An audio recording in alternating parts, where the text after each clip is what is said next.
النهارده صحيت اكتشفت ان مكتبة اسكندرية عاملة ماراثون قراءة. الماراثون ده يوم 29 وواحد وتلاتة مارس. الماراثون ده هدفه ايه؟ هدفه ان هو بيشجع المجتمع بتاعنا ان هو ينمي عنده حاسة القراءة. وكمان ينموا المكاتب العامة زي مكتبة اسكندرية كده ان الناس تيجي وتقعد وتقرأ فيها.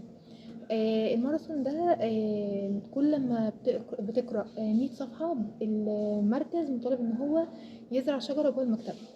والسنة دي هم ناويين ان شاء الله يوصلوا لأكبر عدد ممكن من القراء جوه داخل مكتبة اسكندرية.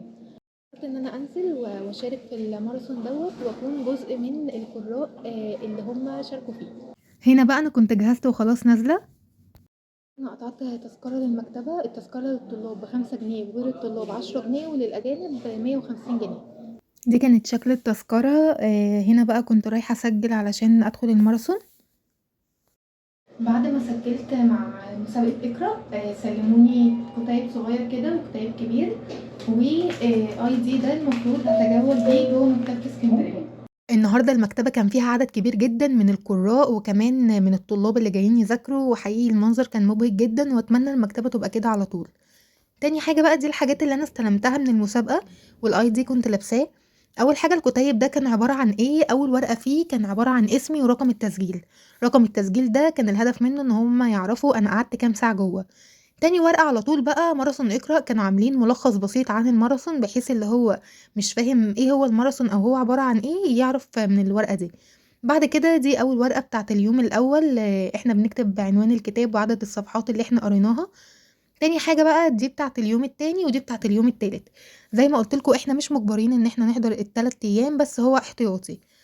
عندنا بقى دي الاي دي اللي هم سلمهولي كان حلو جدا وكنت بتجول فيه جوه المكتبة. تالت حاجة بقى ده ما طلعش كتيب، دي طلعت فاصل بحطه ما بين الكتاب وكده الورق يعني. هنا بقى كنت بختار الكتاب اللي انا عايزة اقراه، اخترت المفاتيح ال10 للنجاح للدكتور ابراهيم. كنت طالعة في الاسانسير وفضلت بقى ان انا اتجول عشان اروح اجيب الكتاب، وفضلت اتجول ورحت الاسانسير تاني لحد ما لقيت الكتاب واخدته بالفعل وقعدت علشان ابدا اقرا فيه. اول حاجه شفت الفهرس بتاعه المفاتيح ال10. قعدت الاول اشوف الملخص على السريع. بعد كده بدات ان انا اقرا المقدمه ودخلت في المفتاح الاول الدوافع. وبعد كده المفتاح التاني كان بيتكلم عن الطاقه. عايزه اقول لكم ان كل مفتاح من المفاتيح اللي في الكتاب دول حرفيا بيزود مهارات وفيها معلومات كبيره جدا. ما كنتش متخيلة إن أنا هاقدر إن أنا أخلّص ال10 مفاتيح النهارده، وإن أنا ييجي لي الحماس إن أنا أقعد وأخلّص الكتاب كلّه، ودي كان أكبر إنجاز أنا النهارده عملته. عايزة أقول كمان إن الماراثون شجعني جدًا إن أنا أقعد أقرأ أكبر عدد ممكن من الصفحات علشان أكسب الميدالية. هنا بقى كنت وصلت للمفتاح العاشر، دخلنا في الخاتمة وبدأت إن أنا أوثّق بقى أكتب اسم الكتاب وعدد الصفحات. أنا كده النهارده خلّصت أول كتاب اللي هو المفاتيح ال10 للنجاح. ده كان أول يوم في الماراثون. لسه في يومين تانيين بكرة وبعده. بس في حرية بقى الاختيار يا آجي ما أجيش عادي.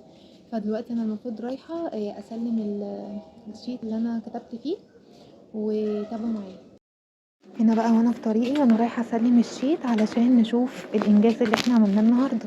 عايزة أقول لكم الناس كانت كتير جدًا ووقفت استنيت دوري لحد أمّا دوري جه.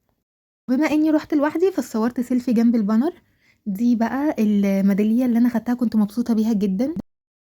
أنا بعد ما خلّصت بقى واستلمت الميدالية بجد اتبسطت جدًا، جدًا، جدًا، جدًا، وكان يوم ممتع أوي واستفدت جدًا من الكتاب اللي أنا قرأته. وإن شاء الله ناوية آجي اليومين التانيين بكرة وبعده. فأنا أنصحكم لو أنتم عندكم وقت فاضي بكرة وبعده إن أنتم تروحوا. بكرة معاكم وقت من الساعة 14:00 للساعة 18:00 وبعد بكرة معاكم وقت من الساعة 10:00 للساعة 14:00. فحاولوا إن أنتم تنزلوا وتشاركوا في ماراثون مكتبة اسكندرية بتاع اقرأ وتبقوا جزء منه. ماراثون اقرأ لعشاق القراءة.